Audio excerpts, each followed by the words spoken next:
Over the past 10 years, Belize's private sector has benefited from $4 million in funding from the Inter-American Development Bank through the Compete Caribbean Partnership Facility, which is working in 13 countries across the Caribbean region. We invested these resources in 11 projects here in Belize, plus 3 regional projects that include Belize as well, in different sectors: shrimp, sugar industry, BPOs, different sectors that contribute to dynamize the economy.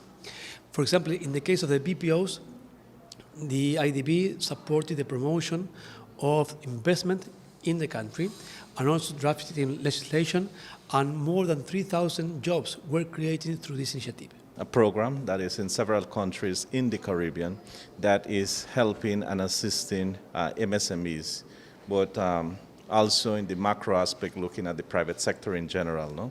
And so they have helped with capacity building and also assist in terms of accessing finance. And so some of the MSMEs have enjoyed some technological benefits from the program. To celebrate its 10th year, the program is scaling up and will see more funding made available for projects that will look at digitalization in some sectors and improving capacity.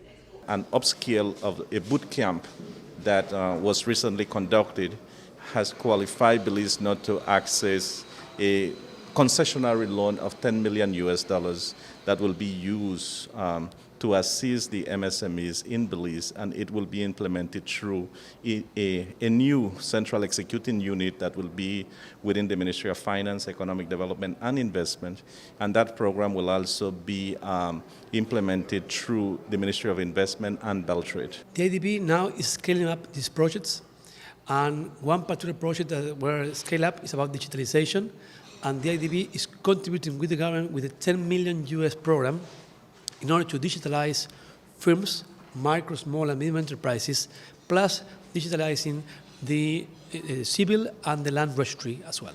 And while the program helps to build the capacity of private sector stakeholders and businesses, accessing international markets continues to be a challenge.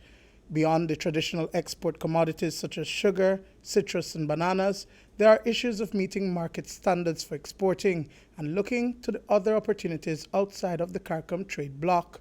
Keynote speaker at today's event was Minister of Agriculture, Food Security and Enterprise, Jose Abelardo Mai, who spoke of these same limitations. It is important that we find a way to expand the export base, to look at non-traditional products, to look at niche markets, to see how small farmers can get in and export.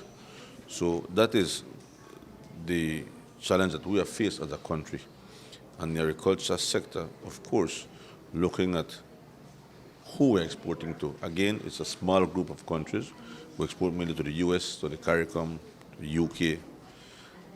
These are the small pool. So expanding the base, diversifying the base, and expanding to other markets. Mexico has trade agreements with Central America, all of Central America.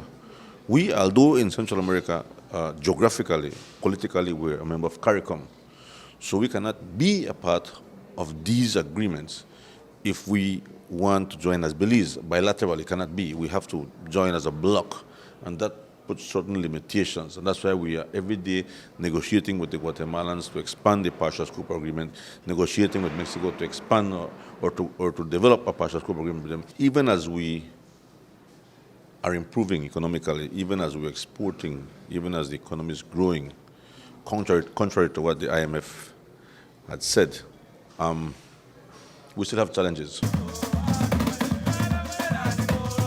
Compete Caribbean also involves academia as well as the tourism sector.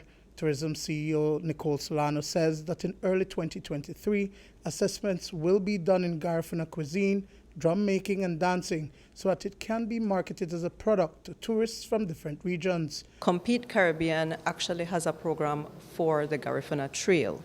So our small businesses in Dangriga and Hopkins will be benefiting under this program.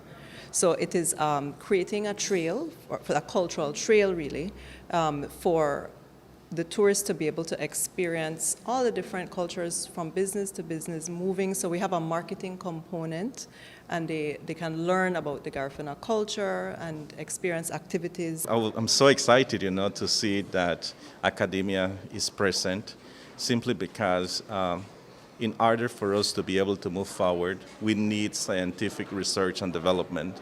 And who best to conduct scientific research and development than academia? They do have the experts. Duane Moody for News 5.